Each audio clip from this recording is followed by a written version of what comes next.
Hello, everyone. I'm Gwen Callahan, and I'm the co-director of Portland Horror Film Festival. And today I am joined for this Q&A for the film Nati, Morti by director Alex Visani and lead actor Lorenzo Lepori. Welcome. Thank you. Thank you. Thank you. Hi. So we loved this film. It is a great mix of artistic art house horror. There's a little giallo feel in there, I think, and also this is one of the only films I think in our festival that we could label as being truly transgressive, which is exciting for us because we love films that push the boundaries of the horror genre and film as an art form. Alex, when you set out to make this film, did you know that it was going to be so edgy? And was that your intent, to push some boundaries? Yeah, I wrote this movie during the first lockdown in Italy, and I think that I was full of rage, full of a strange sense of emptiness. So I wrote this movie inspired by a cult classic called Buio Omega, Beyond Darkness by Joe D'Amato. And the original screenplay was more hard than the final result. But I think that I'm quite satisfied of the final result, because I think it's a quite good mix between a love story and an extreme horror with, yes, some art house aspects.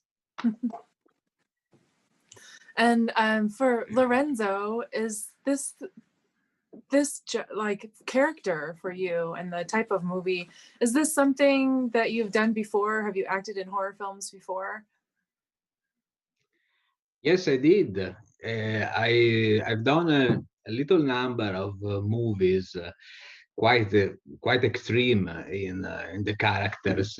I had I made some movies that I directed, and some other movies with other directors, like Beyond the Omega, that was quite extreme, like a role. It was similar in something, but probably the role I played in Bond Band in Nati Morti is way more brutal.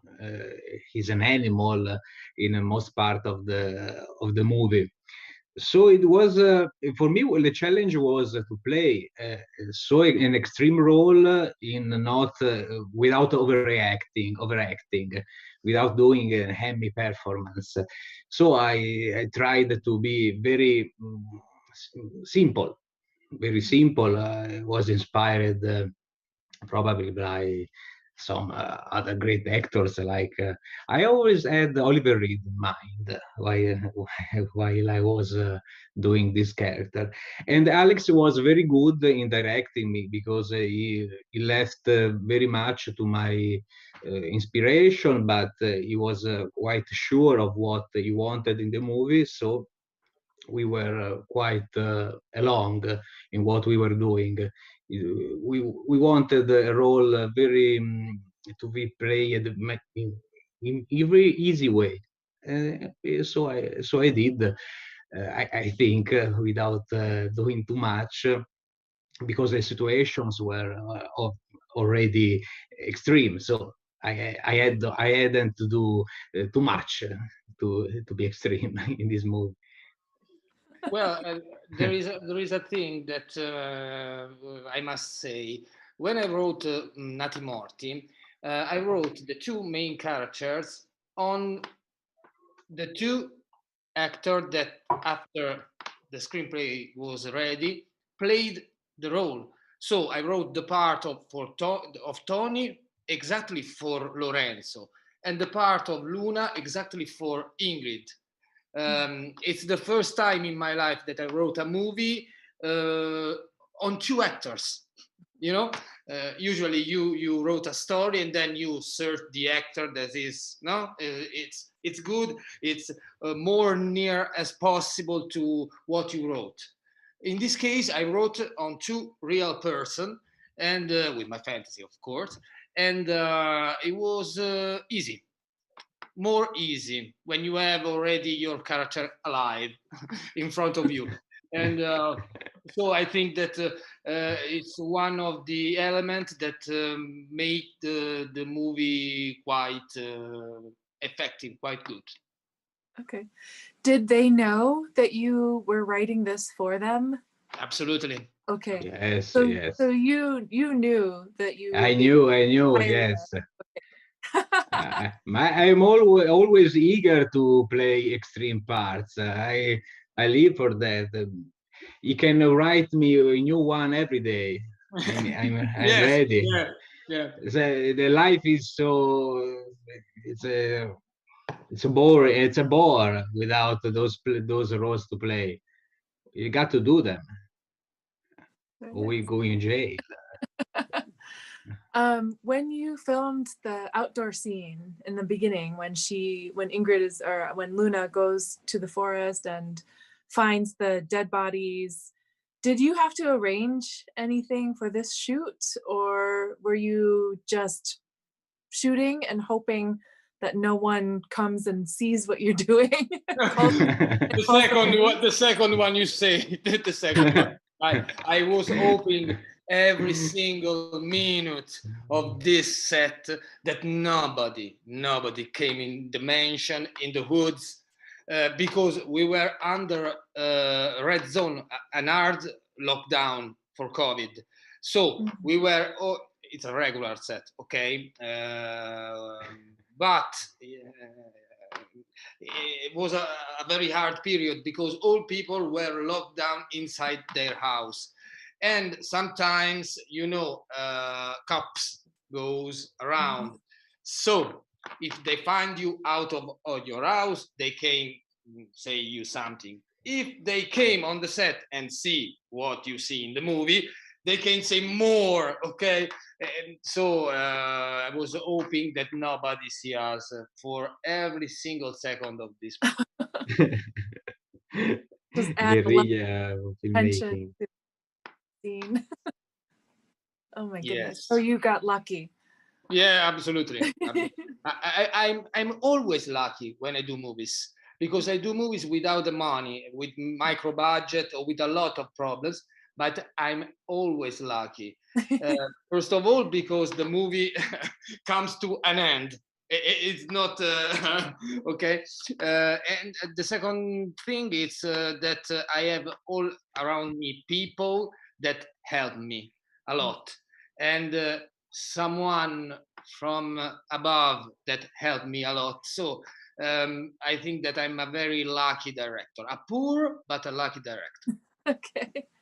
I hear this a lot from independent film directors and a lot from feature film directors who are making films on a very small budget, but that your crew is usually made up of people you know, or even sometimes friends and family, and the actors are also people that you've worked with before or maybe that you know. Is that the case for this film? Well, for Nati Morti is in part this case. I try to explain. A lot of people that work in this movie were people that worked with me in other job and other movies. Some others were friends, but professional in the movie sector. And some others were new people, but with a good connection with me. So it's a sort of mishmash of this, all these things. For sure is that I need to have a lot of good relationship with people that works with me, because my movies are extreme movies, and you need a lot of patience, a lot of passion, and you must be a brave person and with a lot of sense of humor, and it's not so easy to find people like this. So when I found someone like this, I try to keep you know. And so Nati Morti is a sort of mix of friends, professional, and new entries that are very brave, very brave, very brave. Fun. It sounds a lot like running a film festival, actually. Yeah, yeah, yeah, yeah. And when you find people who are understand what you're doing and want to help you, you like, yes, hold on, hold on. Stay with me forever, please. Yeah. Yes, yes. Well, excellent, excellent.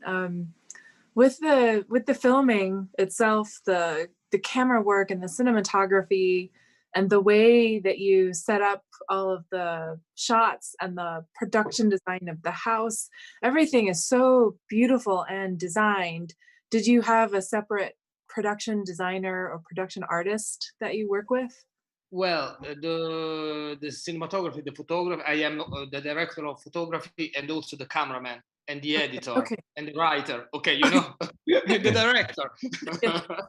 But the special effects, the makeup, the production design. The production design is by Marta Tazza. That is an Italian production designer, very, very, very good. And she helps me with a lot of passion and a lot of friendship. And the mansion, the house that do the rest of the production design, because it's an ancient mansion. It's an historical mansion that is near the lake, the only one lake, big lake in Umbria. That is the central part of Italy in which we shot the movie. It's an ancient mansion built for a poet that lives here for a lot of years. And I think that the mix between my work, the work of the others, and the natural, house, the woods, everything was around, made, the alchemy. Mm-hmm. Mm-hmm. Talk a little bit about the color grade choice for the film. Well, the color grade choice was made by Dave Tavanti, that is my colorist, that worked with me for Nati Morti and for the next movie that will come out at the end of this year. And when I start to work with Dave, he has in his mind a more heavy metal color. But I talked with him and we find a compromise, because my interest was that the color of the movie was more near as possible to the sense of the movie, that is talking about death and about lost memories, about the past. So I think that everything concerning that, the past, the sad past, it's without it's with a loss of color. So as you can see, it's everything. It's very desaturated, and as a principal refer of the color, we take at the in the first part of the movie the dead leaf on the ground, and from this dead leaf we decide the main color of the entire movie, that is around dark brown with open shadows. Dave do a very good job. It gives it a really nice, almost a black and white feeling, but with the color, like touches of color here. And it absolutely comes through this sort of desaturated feeling where everything is moving towards, death, I guess.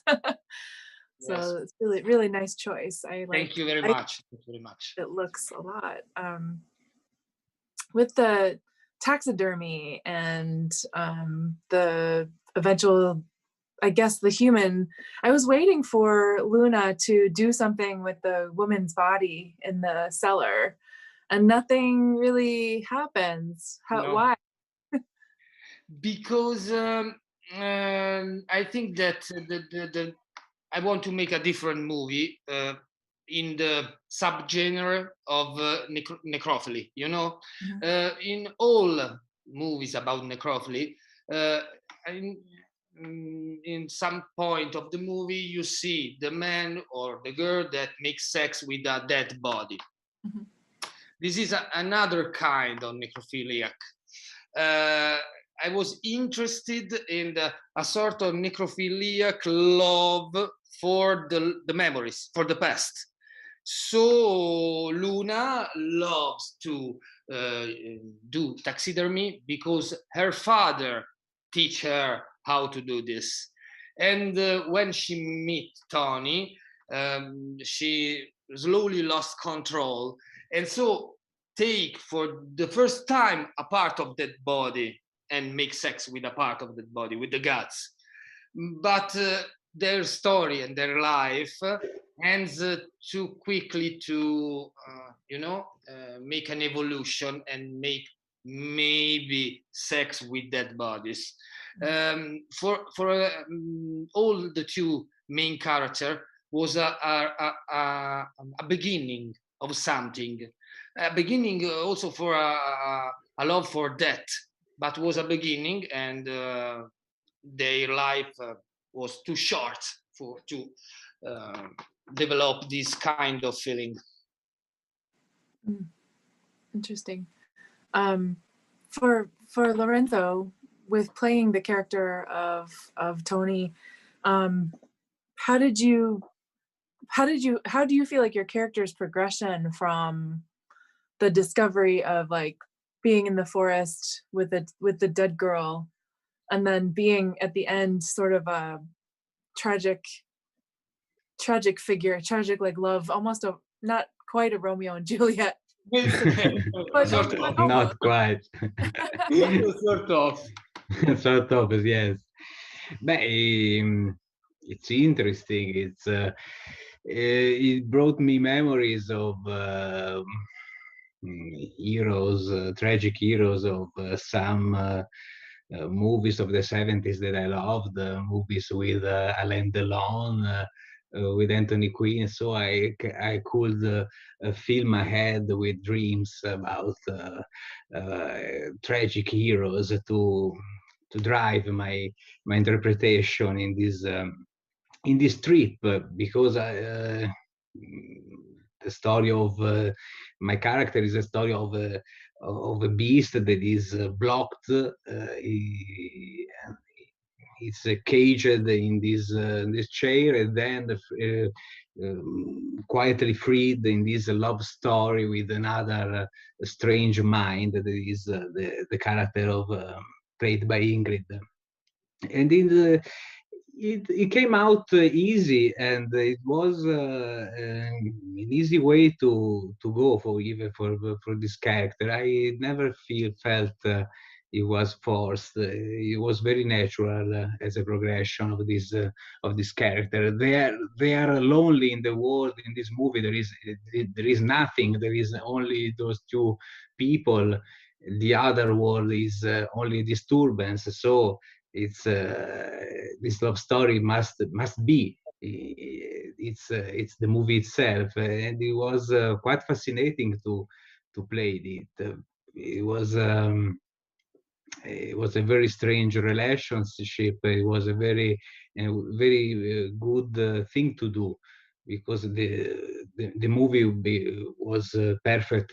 We played along perfectly with Ingrid Monacelli, with Alex. It was quite easy for me to bring out the emotions required by the script. It was nice. It was a beautiful experience. I think, Lorenzo, that one thing helped a lot the two characters was the real isolation that we live during this movie. They Yes. stayed together for 10 years, 10, not 10 years, 10 10 days. years. For No, 10 days. it was a great, because we were a very great movie set. We were a group of persons that did along very well. We were isolated by the world. It was an Yes. adventure. It was a beautiful adventure, beautiful moment in a terrible time. It was something that we all needed.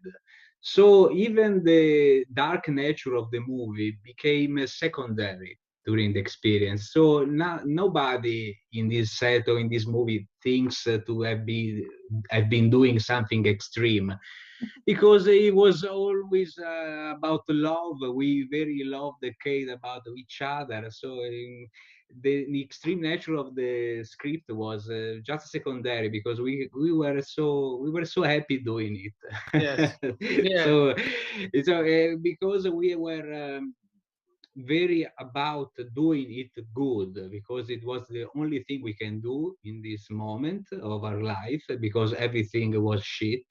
Yeah, the only thing good was this movie. So we gave much love to this thing, Yes. without caring about anything else.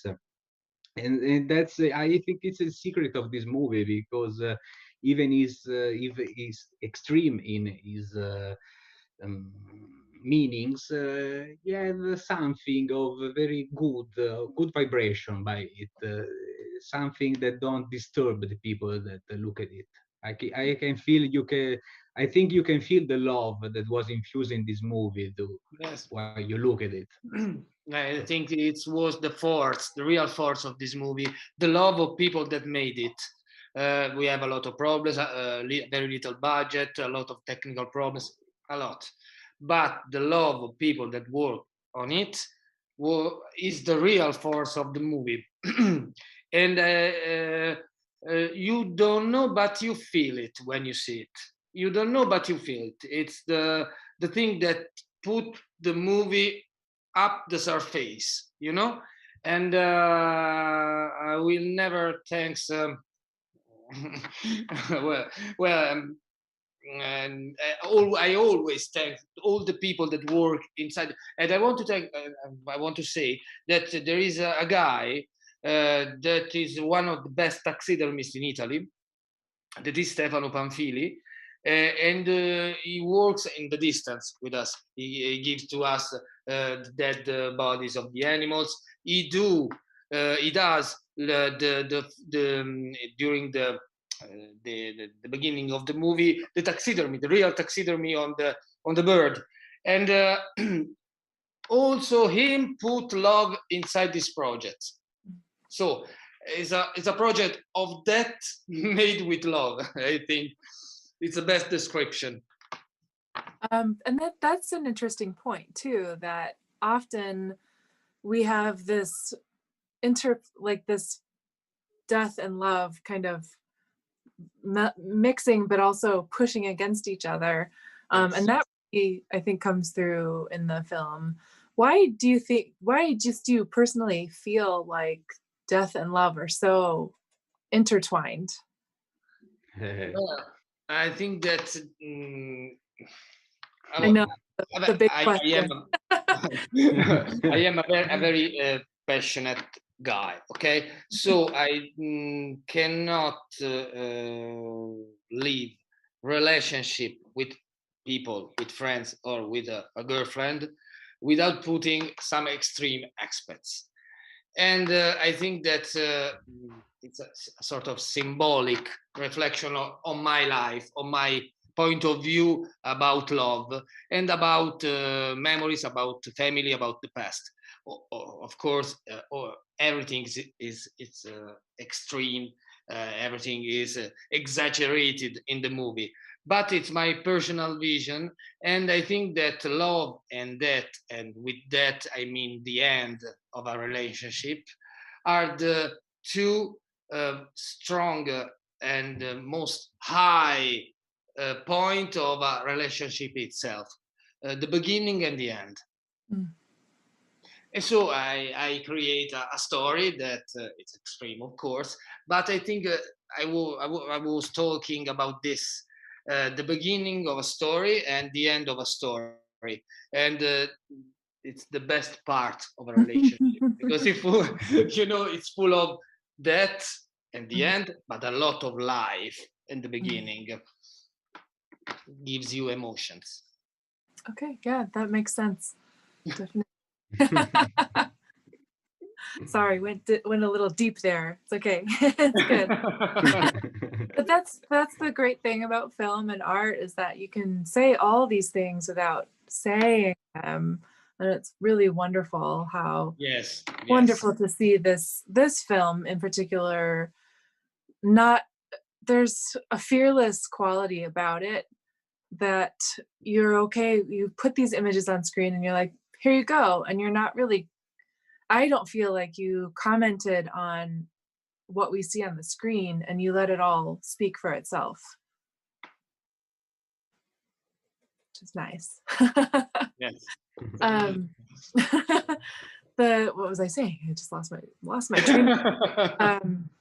Well, is there any behind the scenes stories you would like to share? Anything funny that happened, or anything particularly hard that you had to do? Well, I think that some moments, some tragic. Well, for example, directors sometimes don't say always the truth. When there is a good scene, a good sequence, they say, "Wow, it was my own idea. It was perfect." Okay, no, and always there is something behind a sequence. And for example, the final part of the movie, in which there is the final fight, and Tony Lorenzo dies, and Luna was crying and screaming, was in the origin. Don't was inside the mansion, but outside, near the woods, in which Tony was burying the bodies. Because of the constant rain, we must resolve the problem, because was the last day of shooting, I suppose, or yes, the last day. Yeah. So we recreate the entire sequence inside the garden of the house, and then inside the big room near the garden. And I think that it works better. It's better because what I wrote doesn't work as what I shoot. And was not my idea. Was a situation that we must shot this sequence. Was raining, so we decided to shot inside. And I can say that when I was shooting this sequence, Lorenzo and Ingrid and Claudio made a very good actor, performance. But I was very angry. I was shooting, okay, it's good. It's good. Yeah, let's go. Because I was on my own idea to shoot in the woods, and this is one of the best sequence. So, for me, it's one of the best sequence. And I was angry. I think it was always okay, good for shot, and it's over. Nice. But you were mad because it wasn't your original idea. Yes. And Lorenzo, did you feel any of that when it was happening? I was stressed out a lot, because I was about the same dream sequence of Alex. I was seeking this sequence to be made in the exteriors, but we get along. We did our stunts with the other actor, and everything went okay. We have a large experience with independent sects, so the unexpected is always expected.